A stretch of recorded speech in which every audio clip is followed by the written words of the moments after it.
তুমি কেন ফজরের নামাজ একটা বছর কোনো দিন ফজরের নামাজ পড়তে পারলা না? যুবক, তোমাদের মধ্যে যারা ফজরের নামাজ পড়ো না, তোমার মতো অসভ্য, তোমার মতো নির্লজ্জ, বেহায়া, তুমি খোদার জমিনে হাঁটো কেমনে? তুমি মাটির তলে হাঁটতে পারো না? তোমার মতো অসভ্য আর কোনো মানুষ হয়নি বেটা, বেহায়া কোথাকার। আল্লাহ রসুল সাল্লাল্লাহু আলাইহি সাল্লাম বলেন, তাহাজ্জুদ নামাজ হাদিসে আছে, নবীজির জামানায় একবার সাহাবীরা বললেন একজন মুসলমানের ব্যাপারে, ইয়া রাসূলুল্লাহ, এই লোক সারা রাত ঘুমায় থাকে ফজর পর্যন্ত, কোনো দিন তাহাজ্জুদ পড়ে না। তাহাজ্জুদ মানে ফজর না, ফজরের আগের নামাজ। কথা বোঝেন নাই আপনারা? নবীজির সাথে সাথে মিশকাতে আমরা নিজে পড়ছি, আল্লাহ রসুল বললেন, যালিকা রাজুলুন বালা শাইতানু ফি উদুনাইহি। নবী বলেন, তাহাজ্জুদ পড়ে না কখনোই, তাহলে তো এটা এমন একটা লোক যার দুই কানে শয়তান পেশাব করে দিছে। আছে কিনা হুজুর এই হাদিস? শয়তান মুত্তা দিছে তার কানে। তাহলে যেই যুবক, যেই মুসলমান ছেলে মেয়ে নারী পুরুষ একটা বছর 6টা মাস কোনোদিন ফজরের নামাজ পড়ে না, নবীজির সামনে যদি এই ডাকাতের কথা বলতো তো কি বলতো? নবীর সামনে যদি বলে, ইয়া রাসূলুল্লাহ, আপনার উম্মতের এই ডাকাইতে 1 বছর কোনোদিন ফজরের নামাজ পড়ে না, তার ব্যাপারে আপনার মন্তব্য কি? তো রাসূল বলতেন, নবী শুনলে বলতেন, শয়তান তার পুরা শরীরে পায়খানা করে দিছে। হ্যাঁ, লজ্জা থাকলে হাসো না, মানুষের বাচ্চা যদি হও হাসো না। যদি মুসলমান মার ঘরে জন্ম নিয়ে থাকো তো কেন সেজদা দিবা না? এই বেটা, কেন সেজদা দিবা না বেটা? নবীজি সাল্লাল্লাহু আলাইহি সাল্লামের স্পষ্ট হাদিস, ফজরের নামাজ যে পড়ে না, নবী বলেন, ওয়া ইল্লা আসবাহা খাবিসান নফস কাসলানান। নবী যে বলেন যে ফজরের নামাজ পড়ে না, শুনতেছেন সবাই? ওই শুনতেছেন আপনারা? রাসূল বলছে যে ফজরের নামাজ পড়ে না, সে খবিস, খবিস, খবিস, এটা খবিস বেটা, খবিস, এটা খাবিসান নফস কাসলানান, এটা অলস, অকর্মণ্য, অপদার্থ। এটা যে কোনো পদার্থ প্লাস্টিক, এটা আকামলা। এজন্য দয়া করে জিন্দেগির কদর করে, বলেন ইনশাআল্লাহ। আল্লাহ আমাদেরকে তৌফিক দান করেন। হিম্মত চাই, হিম্মত। বন্দেগীর জন্য হিম্মত দরকার, হিম্মত দরকার। আপনারা, আমরা মানুষ, আমরা মুসলমান। আজকে বাপ আমরা আগাইতে পারছি না আমাদের খামখেয়ালির কারণে।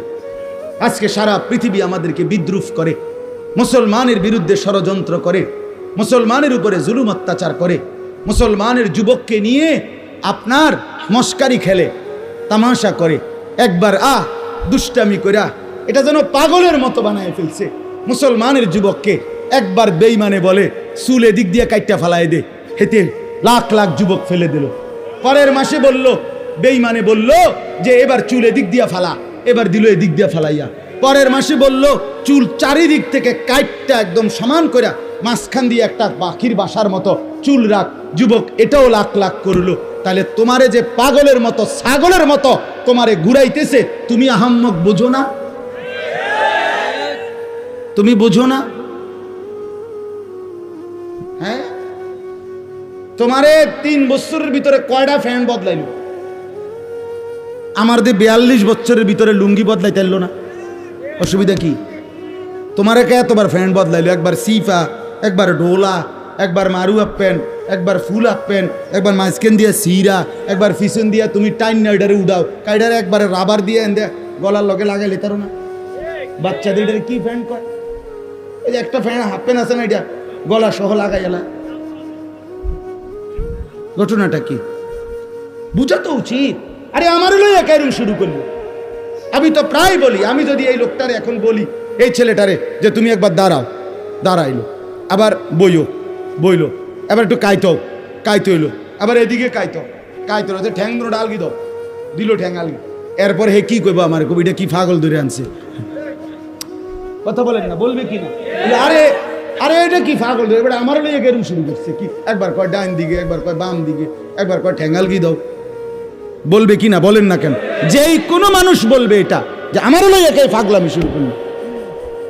তো আজকে মুসলমানের ছেলেদেরকে নিয়ে, যুবক যুবতীদেরকে নিয়ে বেঈমান এরকম তামাশা খেলতেছে, তামাশা মজাক করে, ঠাট্টা করে, খাই দেহি চাই চুল এন দিয়ে কই হালাই তো দেহি ভালাইনি, হ হালা এন দিয়ে ফালাই তো দেহি ভালায়, যেটা কয় বেঈমানে ওইটাই করে, যেটা বলে বলছে বেড়ি লইয়া মোটরসাইকেল চালাও, হ্যাঁ দিল তো ছাইরা, ডাকাততে ছাড়লো, কক্সবাজার গিয়ে থামলো।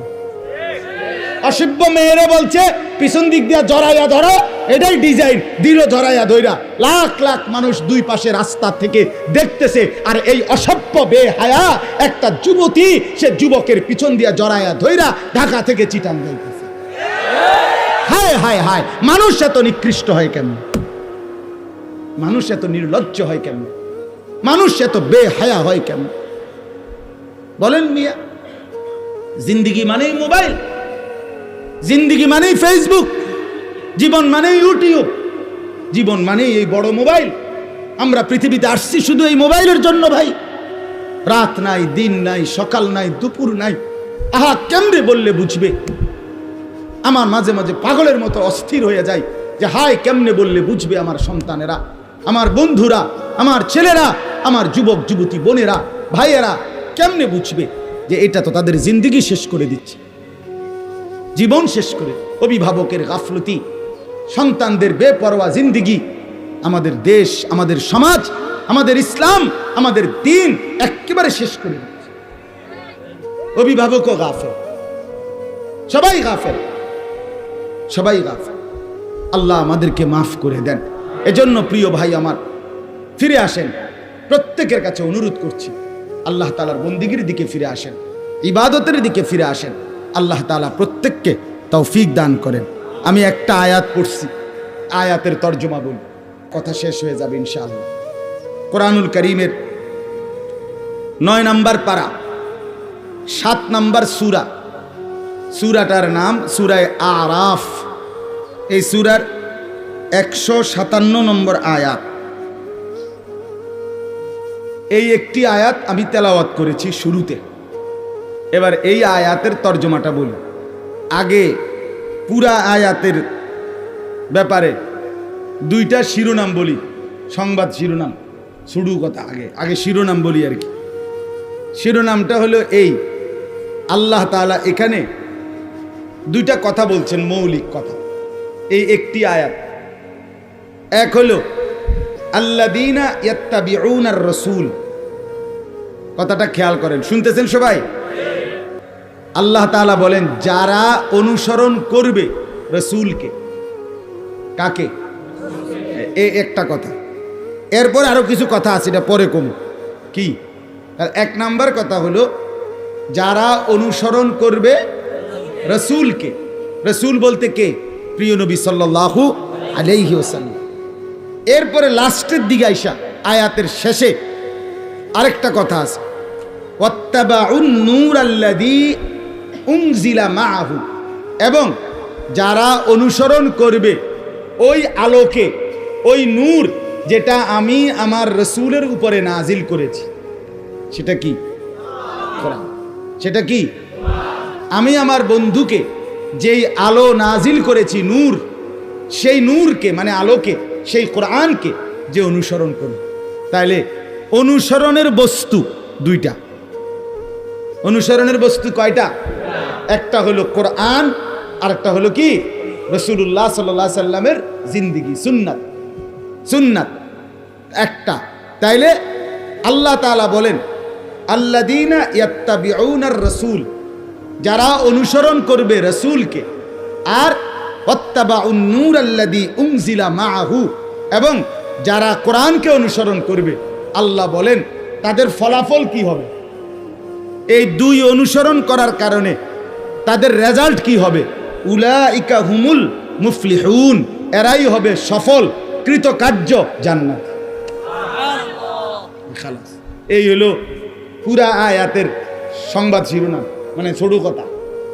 কথা বুঝছেন কিনা বলেন? তাইলে কি বুঝলেন? যে যারা রসুলকে অনুসরণ করবে এবং কোরআন অনুসরণ করবে, আল্লাহ বলেন তারা হবে কি? সফল। বলেন না কি? কৃতকার্য, জান্নাতি। তারা কি হবে বলেন? মুফলিহুন। তারা কদ আফলাহাল মুমিনুন, যে আল্লাহ বলে মুমিনরা সফল। তো আল্লাহ পরে জিজ্ঞেস করেন, আল্লাহ সফলতা বলতে মানে কি? সফল কি? তারা আগে চাইতে ভাত মাছ বেশি খাবে নাকি? বিল্ডিং টিল্ডিং পুরা ফুল টাইলস, এটা না। আল্লাহ বলেন আল্লাযীনা ইয়ারিসুনাল ফিরদাউস, সফল মানে ও চিরেই তারা জান্নাতুল ফিরদাউসের উত্তরাধিকার হবে। তাহলে সফলতা মানে জান্নাতি হওয়া। সফলতা মানে কি হওয়া বলেন না? আমরা বুঝি না, আমরা বুঝি না বাপ। আমরা বুঝি সফলতা মানে দুনিয়া অর্জন হওয়া। দুনিয়া অর্জন হওয়া, যেটা তার 3 ছেলের বিদেশ পাঠাইছে, 4টা মেয়ে বিয়ে দিছে, বা 2 বিল্ডিং করছে, 4টা করে রুম, ভিতরে 2টা করে বাথরুম, টাইলসোলা। হ্যাঁ, আগে পূর্বপুরুষ মাটিতে মুততো, হেবড়া হেবড়া জি ফুট নায়নাথকুর টাইলসে মুতে। অনেক বড় সৌভাগ্য ওনার, কপাল কপাল সান কপাল, টাইলসে মুতে। এটা এত বড় নিয়ামত আর কি হতে পারে? বাহ বাহ বাহ, সফল। অন্য মানুষ হেবড়া রে কয় আপনি কি? তামনে তো সেরে গেছে। উনি সেরে গেছে, কি লেগে সেরে গেছে হেবড়া? ওই যে হেবড়া 3 ফুট বিদেশ, মেয়েও বিয়ে দিয়ে ফেলছে, বিল্ডিংও করে লাইছে, আর সমস্যা কি তা ওনার? বুঝেন নাই কথা? আমরা মনে করি উনি সাইরা গেছে, উনি সফল, উনি কৃতকার্য। আমি যদি প্রশ্ন করি, আপনার 3 ছেলে 3 জন নামাজ পড়ে তো? আমি যদি প্রশ্ন করি, আপনার 3 ছেলে বহির্বিশ্বে ইনকাম যে করে শতভাগ হালাল? আপনার 3 ছেলের বউ পর্দা করে তো? আপনার 4টা মেয়ে বিয়ে দিছেন, শ্বশুর বাড়িতে তারা নামাজ পর্দা ঠিকমতো করে তো? নায়নাথপুর ছেলে পেলে সবাই আল্লাহর কোরআন পড়তে পারে তো? তখন আর কোনো জবাব আসবে না। তখন আর কি আসবে না? জবাব আসবে। তো সফলতা কিভাবে হলো? সফলতা কিভাবে হলো বলে? এজন্য বাপ আমার, এক মুসলমান পরিচয় দিলে, আমরা যদি নিজেকে পরিচয় দেই মুসলমান, আমরা যদি বলি আমি মুসলমান খোদার কসম, তাইলে আমাদের সফলতা দুনিয়া অর্জন না। দুনিয়া অর্জন হইলে সফল হয় না। দুনিয়া অর্জন হইলে যদি সফল হতো, তো সমস্ত কাফের বেঈমান তারা 1 নম্বরে সফল। কারণ আজকের পৃথিবীতে এখনো গোটা পৃথিবীর মুসলমান একত্র হয়ে কামাই রোজগারি করলে ইউরোপ আমেরিকার 2-4-10 জনের টাকার সমানও হবে না। আমরা যখন 10 তলা বিল্ডিং দেখে মনে করি বেটা বিরাট বড় লোক, ইউরোপ আমেরিকা এগুলা গণা তো ধরেন, গণা তো ধরেন। আমি আপনার ওই আমার যেই প্রাইভেট কার, এটা জাপানি মডেলের গাড়ি, মানে সবচেয়ে কম দামি গাড়ি জাপানি মডেলের মধ্যে, প্রোবক্স।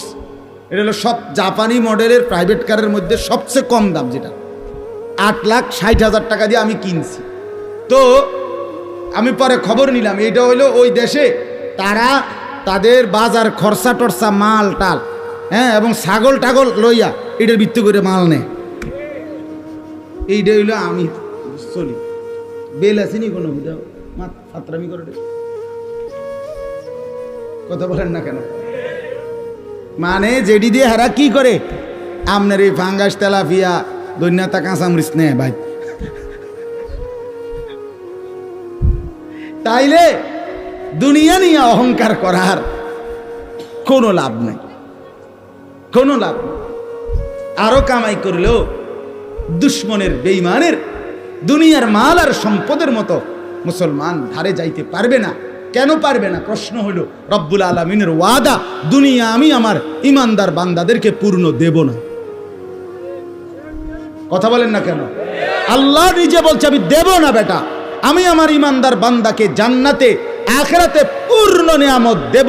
সেদিন তারা ফালা তা'লামু নাফসুম মা উখফিয়া লাহুম মিন কুররাতি আ'য়ুন, দেখবে জান্নাতের নিয়ামত, এক এক নজরে চোখ ঠান্ডা হয়ে যায়, চোখ ঠান্ডা হয়ে যায়। এজন্য বললাম সফলতা আখিরাত, সফলতা জান্নাত, সফলতা ডান হাতে আমলনামা পাওয়া, সফলতা কবরে 3টা প্রশ্নের জবাব ঠিক মতো দিতে পারা, সফলতা হাসরের ময়দানে মিজানের পাল্লায় নেকি ভারী হওয়া, সফলতা ফুলসেরাত বিজলির মতো পার হওয়া, সফলতা অনন্তকালের জান্নাত লাভ করা, সফলতা আল্লাহ তাআলার দিদার নসিব হওয়া, সফলতা রব্বুল আলামিনের সন্তুষ্টি লাভ করা। ওয়ারিদওয়ানুম মিনাল্লাহি আকবার। আল্লাহ বলেন আমার সন্তুষ্টি সেটাই হচ্ছে সবচেয়ে বড়, সবচেয়ে বড়।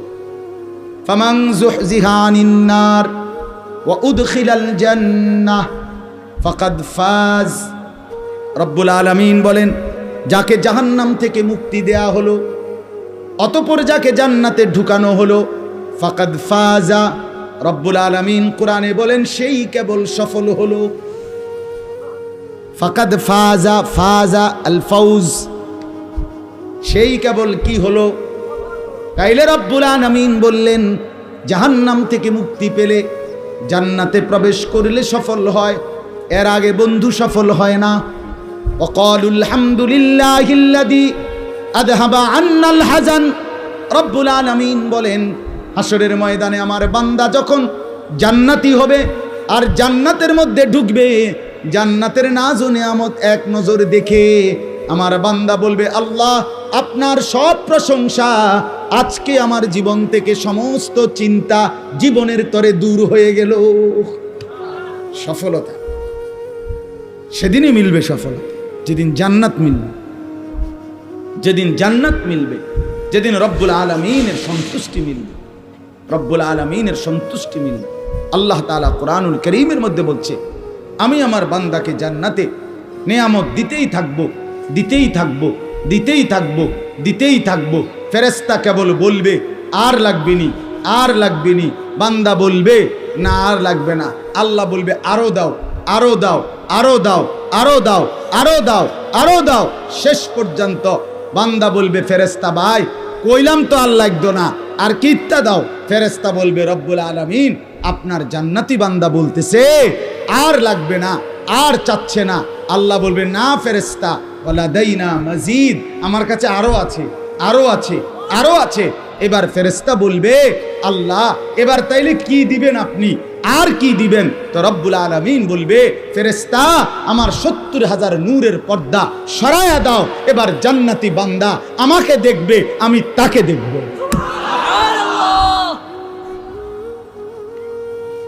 হ্যাঁ এটা ইয়াকিন আমাদের, আলহামদুলিল্লাহ এটা হবে নিশ্চিত, হবে নিশ্চিত। বন্ধু আমার, তুমি যদি সিনেমার নর্তকীর কথা বুঝতে পারো, তুমি যদি টেলিভিশনের ফুটবল ক্রিকেটের খেলোয়াড়ের মতো কথা বিশ্বাস করতে পারো, তুমি যদি টেলিভিশনের খবর মানতে পারো, স্বীকার করো আমি আরশে আজিমের মালিক আল্লাহর কথা স্বীকার করব না কেন? কথা বলেন না কেন? আমনে দি শিক্ষারাই এখন খবরে কইছে বেড়া, খবরে সঠিক না হলে নি খবরে কয়, আমনে বেড়িতে কইছে খবরের ভিতরে, আমনে তেইটা এত মজবুত হয়ে গেল। তাহলে দুনিয়ার মহিলা বললে আপনার কাছে যদি টেলিভিশনের খবর এত নিশ্চিত হয়, আমার কাছে আমার রব্বুল আলামিনের খবর, আল্লাহর কথা, রসুলের কথা, সেটা আমার কলজার মধ্যে নিশ্চিত হবে না কেন? হ্যাঁ, এই জন্য আমার শায়েখ আরিফ বিল্লাহ আল্লামা মুফতি মুশতাকুন নবী কাসেমি হযরত দামাত বারাকাতুহুম প্রায় বলে যে যুবক আজকে তুমি মানুষের বেড়ি চাও, আমি হাসরের ময়দানে একসাথে 70,000 হুর জান্নাতি নারী একসাথে দেখব। তুমি অন চাও, আজ তুমি নর্তকীর গান শোনো, আমি জান্নাতে 70,000 হুরের গান একসাথে শুনব। তুমিও মজা করো, আমিও মজা করব।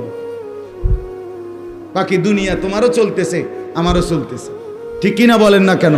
সেজদাওয়ালার রাতও ভোর হয়, নাফরমানের রাতও ভোর হয়, হয় কিনা বলেন না কেন? ভাত খাইলে সেজদাওয়ালারও ফ্যাট বাড়ে, বেঈমানেরও ফ্যাট বাড়ে। গরুর গোস্ত নামাজির লেগে যে এই স্বাদ, নাফরমানের লেগে এই স্বাদ। কথা বলেন না কেন? তাহলে আর অসুবিধা কি? তুমি বেশি কি আগাইছ, বেশি কি অর্জন হয়েছে বলেন? দুনিয়ার এই সুদখোর, ঘুষখোর, এই সিটার বাটপাররা, হারাম রোজগারকারীরা, এরা দুনিয়া বেশি কি ভোগ করছে? কোনান দিয়ে আগায় গেছে আম করতে